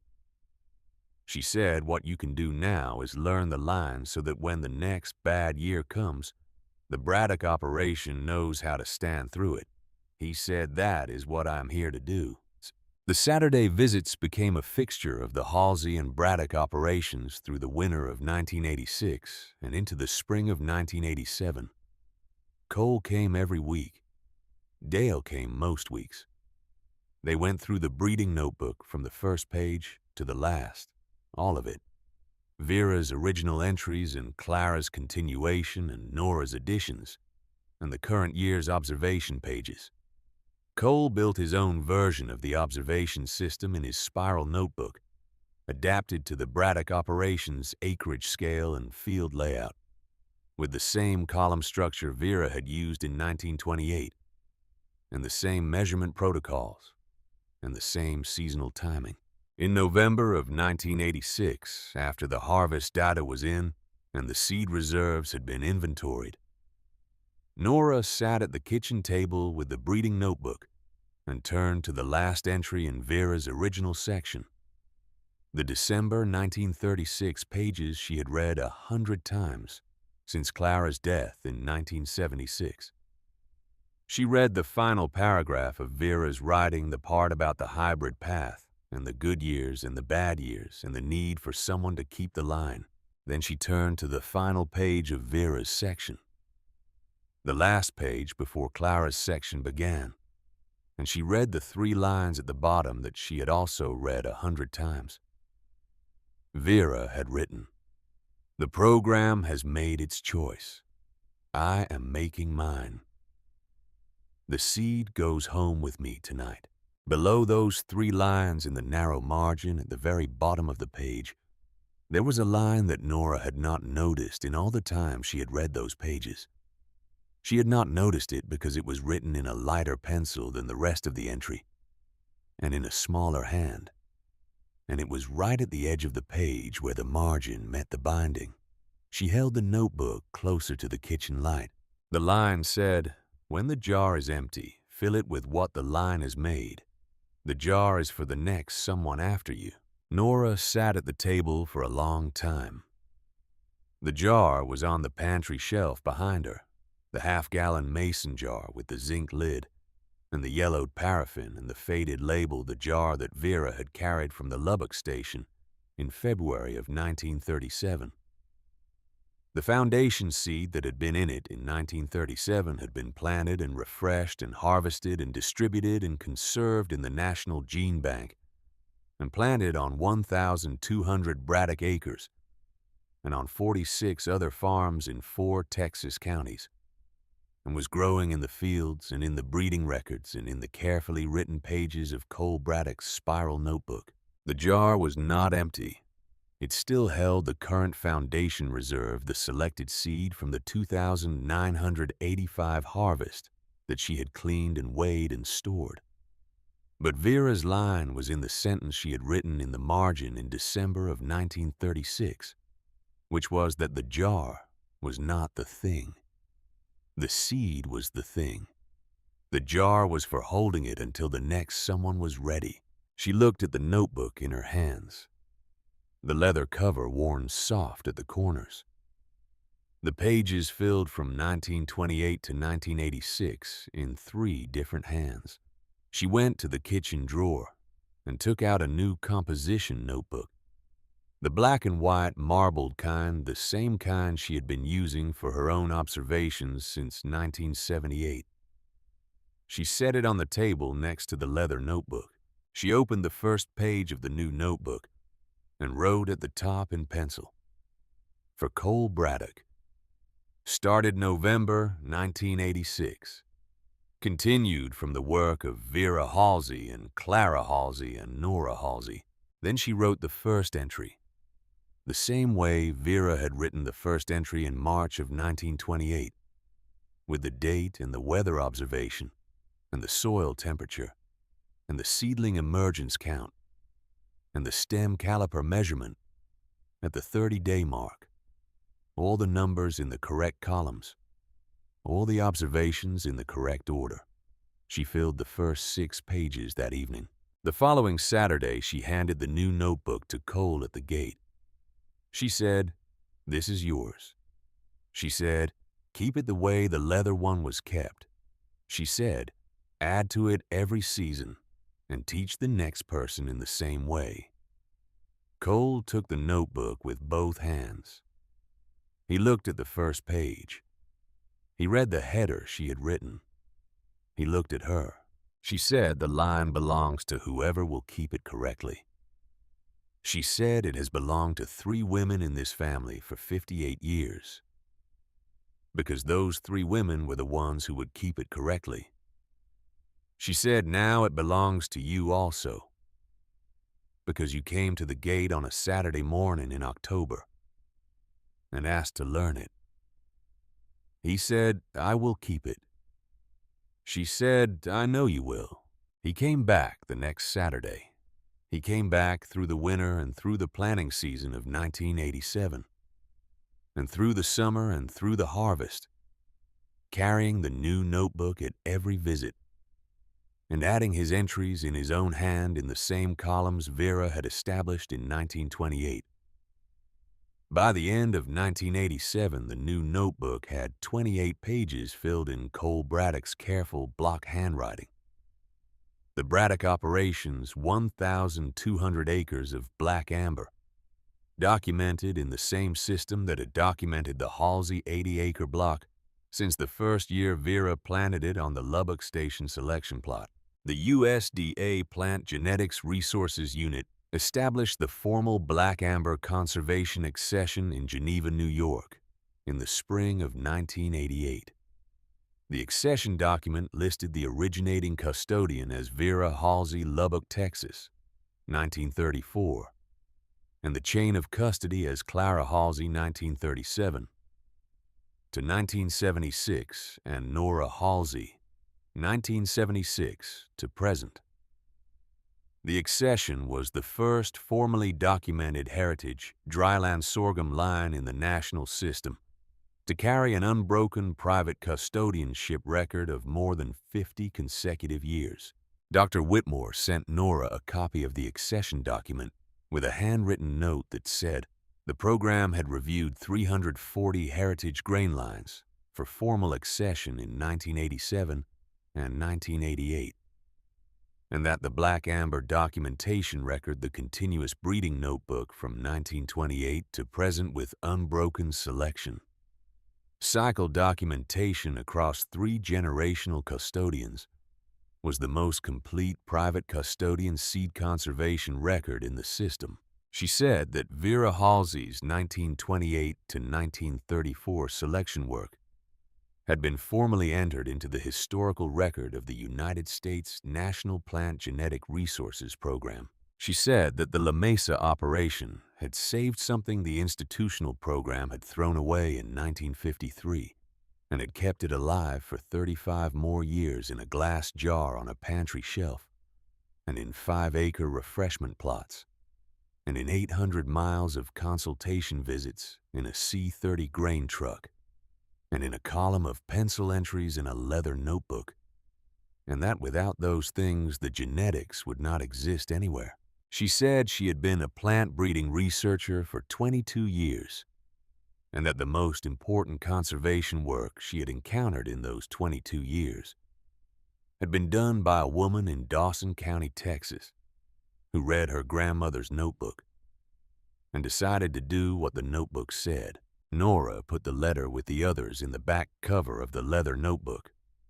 She went to the pantry and looked at the jar on the second shelf. The half-gallon mason jar with the zinc lid, and the yellowed paraffin, and the faded label in Vera's grease pencil hand. She had not moved it from that shelf since she brought it down to the kitchen table in January of 1978 to look at it while she read Clara's letter. 44 years on the shelf had become 10 more years of standing, 1 more decade of being the thing it was. She took it down. She carried it to the kitchen table and set it in the light from the window. She looked at the label, at Vera's faded block letters at the paraffin ring that had held since 1937 and was still holding. She thought about Vera at 38 years old, walking out of the Lubbock station in February of 1937, with a cardboard box and a signed-off parting handshake from Dr. Edna Renfro and a jar of foundation seed that the program had decided it did not need. She thought about what it had cost Vera to leave that station, the 9 years of work she was walking away from the line she had made. That the institution had chosen not to keep the decision, to carry it herself anyway, because the alternative was to leave it behind and watch it disappear. She thought about Clara at the kitchen table in 1971, writing the letter to Nora and putting it in the dresser drawer to wait 5 years for its moment. She thought about what Clara had known in 1971 that made her write Nora, "You are the next someone." She thought about what it meant to know your daughter well enough, to know that she was the right person, and to trust her with something that could not be replaced if she was wrong. She thought about Roy. She thought about what Roy would have said on the morning of May 18th, 1985. Standing at the gate of the 80-acre block, looking at the bent but standing black amber in the middle of the storm track. She thought he would not have said much. She thought he would have looked at the field for a long time, and then looked at her and nodded once the way men nod when they understand that something has been confirmed that they already believed but could not prove. She thought about Gordon Tate sitting in his clean white pickup for 22 minutes at the fence line on the morning of May 18th, 1985, and what it had cost him to sit there and look at the standing field and understand what he was looking at.